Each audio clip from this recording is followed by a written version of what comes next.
The right prospecting philosophy. I love prospecting. I've always found it to be the most motivating aspect of the entire sales process, especially when you dig up a lead that no one else on your team and none of your competitors have been able to uncover. Once you find a great lead, you can't wait to reach out and connect with the prospect. Digging for gold. Maybe I like digging for leads because it's in my blood. In 1896, my great-great-grandfather left his entire family behind in Austria to travel to the Klondike region in the Pacific Northwest and dig for gold. If you think the gold-digging analogy is far-fetched, think again. I've never personally searched for gold, but a quick Google search takes you to several how-to-search-for-gold articles that in essence suggest the following.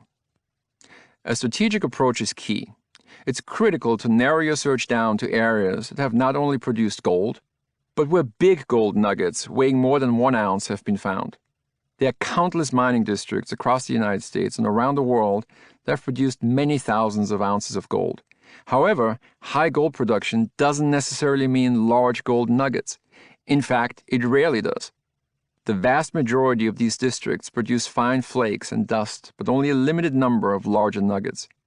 There are hundreds of miners who recover more than 100 ounces of gold per year, none of it larger than a pencil eraser. Searching for large gold nuggets takes a totally different approach than searching for smaller ones. To have any realistic chance of stumbling across one, you need to move some serious dirt first. You start with a bigger area and then almost surgically narrow it down. There's no magic bullet answer for how to research gold deposits. Talking to locals in a known district, reading old government documents and historic newspaper articles, and any number of other sources may provide you with that one shred of knowledge that will lead you to the next nugget patch. This process can be frustrating, but ultimately to your benefit. This knowledge is not that easy for other miners to gain, which increases your chances of being the first. The common methods like gold panning and sluicing will find you gold, but they don't process much material. Newer technologies like metal detectors are specifically designed to see large pieces of gold and cover a lot of ground efficiently. Don't let anyone tell you all the big gold nuggets have been found. Experts believe 90% of the Earth's gold remains undiscovered. Sound familiar? If you've worked in business-to-business sales, it should. Effective and efficient prospecting, the process of uncovering potential high-value targets, follows very similar principles, which we will cover in the next few minutes. But let's first clarify the term prospecting. The term has been defined in several ways. Sometimes it refers to cold calling or other efforts to set up a meeting with a prospect. Or it is used as more of an umbrella term that encompasses finding, researching, and contacting leads. For our purposes, prospecting explicitly relates to all the activities undertaken to identify and evaluate leads. It does not include your attempts to actually contact prospects to set up meetings. That will be covered in the next section, Connect. For the following discussion and the rest of this book, we are using the terms lead and prospect interchangeably, and the term buyer when we are referring to the actual person we are dealing with in the process. There are many bad leads. The number one reason salespeople are not seeing success is that they are not capable of finding the right prospects to call, and therefore waste valuable time with the wrong prospects. Let that sink in for a moment. The number one reason salespeople fail is not that they are bad at closing deals or presenting, or that they don't know the product or service they are trying to sell.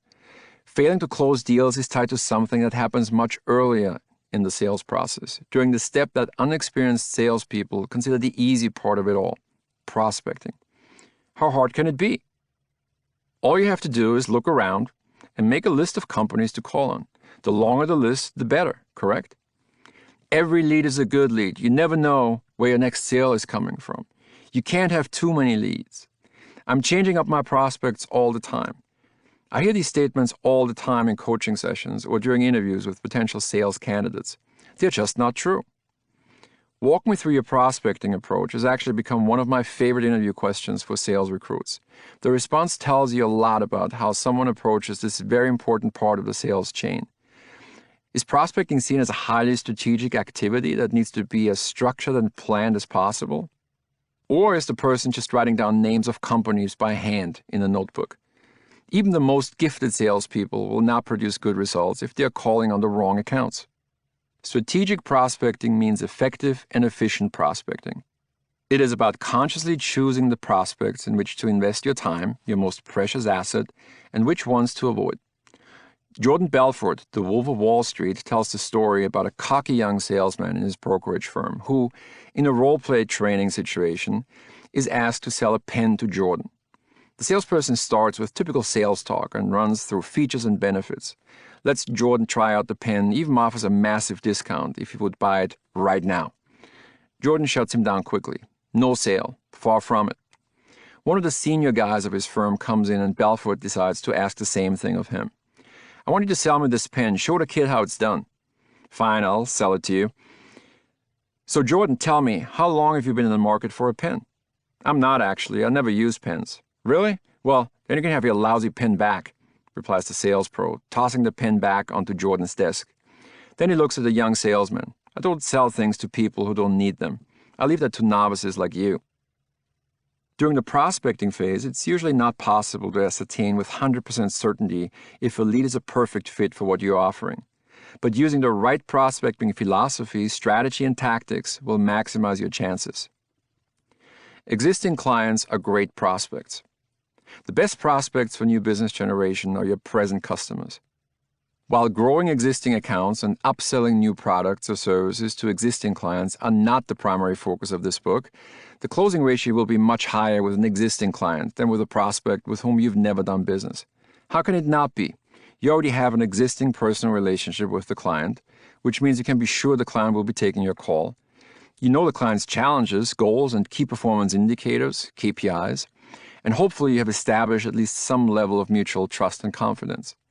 And these clients most likely have established credit terms and have paid you in the past.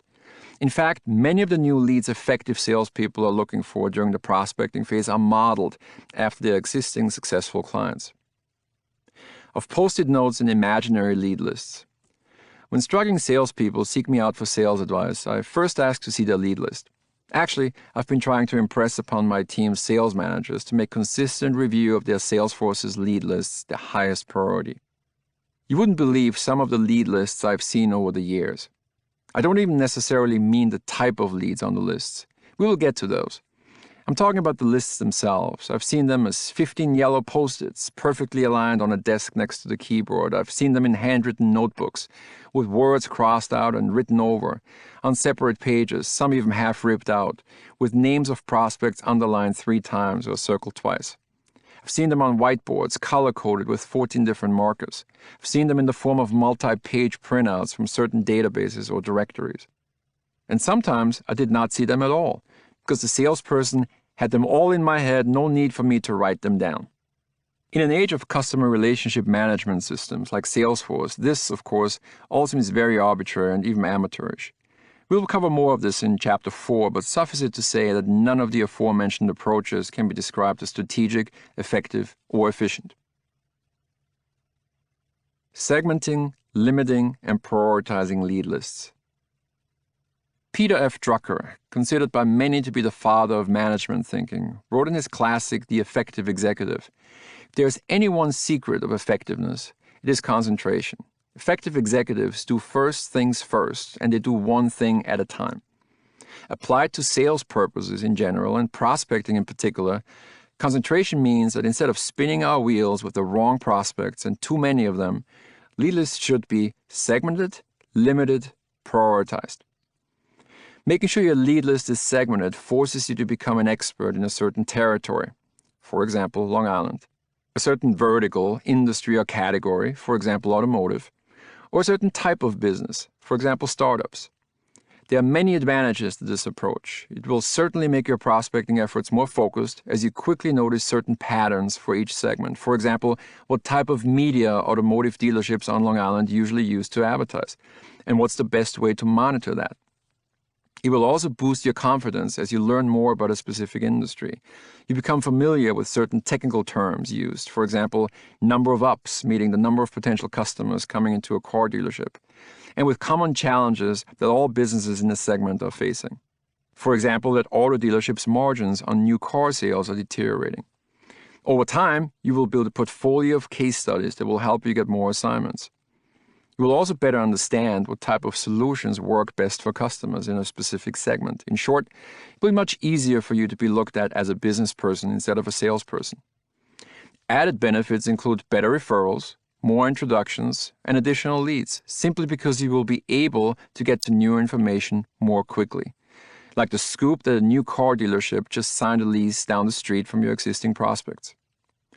When you analyze the existing client lists as well as prospect lists of sales champions, you immediately see that the vast majority of them are very much focused on specific segments. How many segments to focus on will depend on the industry you're in and the type of product and service you are selling. In broadcast media, for example, teams might be asked to prospect so that a minimum of 2/3 of their lead list comes from a maximum of 2 segments, with each segment defined as narrowly as possible. Good examples for narrowly defined segments are online education instead of the very broad education segment, or fertility centers as compared to the much broader healthcare category. The remaining third of the lead list allows for more flexibility. Use categories and verticals to focus your prospecting efforts, but don't let them constrain you. If you see an opportunity outside of your core categories, maybe through a referral you received, go for it.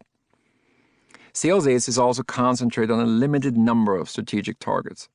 Although this might seem counterintuitive, especially for inexperienced salespeople, you will never make a better decision than spending more time on better and fewer accounts. If ever there is an area where quality over quantity or less is more wins, it is in business-to-business prospecting. As you will find out in subsequent chapters, once you've done the research on a lead, you have to decide if it deserves to be on your lead list or not. Once the lead makes the cut, don't change direction too quickly. It amazes me how much time salespeople are spending on identifying and evaluating leads, and how quickly they abandon a lead or an entire category only because they ran into one unexpected hurdle. Let's say you have time to make 100 outbound efforts a week, including cold calls, seed emails, and LinkedIn messages. What do you think will be more effective, reaching out to 100 prospects once, or reaching out to 10 prospects an average of 10 times? Obviously the latter, because a limited number of well-researched leads allows for a much more customized approach and message for each individual prospect. With too many leads to connect with, salespeople get sloppy and revert back to generic messages, or don't give a potential good lead the attention it deserves. Having too many prospects on a lead list also tends to give salespeople a false sense of security, which again causes them to abandon good leads too early. I wish I could give you an exact answer to the question of what the right number of prospects to target at any time is. But the answer really depends on too many variables, like type of industry and business, type of product or service, duration of sales cycle, price points, geographic area, even the experience level of salespeople and their existing client lists. Just as an example, a typical lead list for a mid-level salesperson in the New York media industry should probably be no longer than 20 to 25 prospects. Even a segmented and limited list of leads still needs to be prioritized. You won't be able to give every one of your selected leads the same level of attention simply from a time management and time investment perspective. This does not mean that you should give bad leads a lower priority and leave them on your lead list. If a lead is not good enough and not worth your time, it shouldn't be on your lead list in the first place, period. Don't justify to yourself that you gave it a lower priority anyway, just so you can keep the lead on your list. If you start doing that, your lead list will quickly spiral out of control in terms of both volume and quality. For example, your lead lists could be prioritized into the following 3 categories. Dream leads, the top 10% of prospects that will be absolute game changers and make your year, and potentially that of your company. Potential whales that make you jump out of bed and run to the office in the morning because you're so excited that you found this lead that everyone else seems to have overlooked. Closing a dream lead is as good as it gets in our profession. Excellent leads, the next level of prospects that look very similar to some of the company's best clients. You have success stories from their industry, and it looks like a meeting with their main decision maker will be possible. Your research also indicates that the company has the funds to afford a medium to large scale proposal. Solid leads, potential bread and butter accounts that can generate part of your consistent base billing. Also includes prospects that, for different kinds of reasons, you feel very good about, but still need to gather more information on. It is absolutely necessary to have a good mix of prospects instead of putting all your eggs in one basket. With a lead list of 25 prospects, a mix of 3 dream, 10 excellent, and 12 solid leads seems like a good place to start. Only focusing on the biggest prospects is a dangerous and risky game. I don't think it's a stretch to say that most people who end up in sales roles are optimists, and with that comes the danger that we overestimate closing ratios with dream leads. Pursuing dream leads has a lower probability of success, and this success, if it comes at all, usually takes longer to materialize. My advice is to have a lead list and plan in place that would get you to make your budget simply by closing leads you had prioritized as excellent and solid. And then to consider dream leads to be the icing on the cake. If a dream lead closes, you have changed your year or even career. If it doesn't, you still make your number. Most of the CRM systems on the market support lead prioritization, sometimes in fields called lead rating. It is critical that you take advantage of this function. It keeps you on track and forces you to allocate your time most effectively. Think big. An account list revenue analysis for a company that is providing customized solutions to other businesses will closely resemble the example shown in Figure 2.1. It plots the number of a company's clients on the x-axis, with the largest client on the left side and the smallest one all the way over to the right. As you can see, the company in this fictional example has about 230 clients.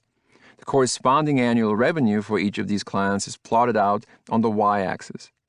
You will immediately notice the hockey stick form of the graph, with the right side usually referred to as the long tail. In our example, the company's largest client is spending around $10 million a year, the 9th largest around $4 million, the 46th largest client around $500,000, and so on.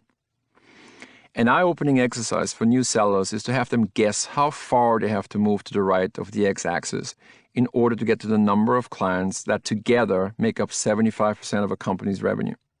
The typical estimates are either very close to the middle of the graph or even further to the right. You need a lot of accounts to get to 3/4 of the company's total revenue, the thinking goes. And of course, that couldn't be further from the truth. It usually only takes the revenue of about 15 to 25%, in our example 18%, of the total number of clients to generate 75% of a company's total revenue. These accounts are commonly referred to as key accounts, the clients that financially contribute the most to a company's revenue in the short and long term, with annual renewal rates much higher than smaller accounts. In fact, there is usually a direct correlation between a client's investment level with a company and the renewal rate. Key accounts are the clients that are looking for deeper and more integrated strategic partnerships, which typically result in the company offering more and more services. Key accounts also look good in a case study, which helps to attract other large companies. The accounts on the right side of the chart, on the other hand, not only contribute little revenue, the return on a salesperson's time investment is also much lower. Small clients are certainly as demanding as larger ones, but also are usually less reliable when it comes to payment and overall usually less satisfied, resulting in the already mentioned lower renewal rates. So why are salespeople going after these small accounts? The blunt truth is because they don't know how to prospect or don't have the confidence to engage with larger leads. The successful salesperson is the one who knows how to play on the left side of the chart. That's where careers are being made and large commission checks earned.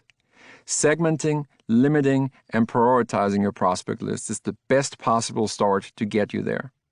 This doesn't mean that every new business account has to and can become a key account in the first year. It sometimes takes a few years to grow an account to that level, but they should have the potential of becoming a key account within a certain period, which can differ by industry, although 3 years is probably realistic. Prospecting process. The prospecting process encompasses 2 steps, which we will cover in the next 3 chapters. 1. Identifying leads, the process of generating lists of potential prospects that initially look attractive. And 2. Efficiently evaluating and researching each one of these prospects based on a predetermined set of criteria. Our goal for the first step is to find a larger number of leads. In the second step, we can narrow down the lead list further by using a process of elimination. 3. All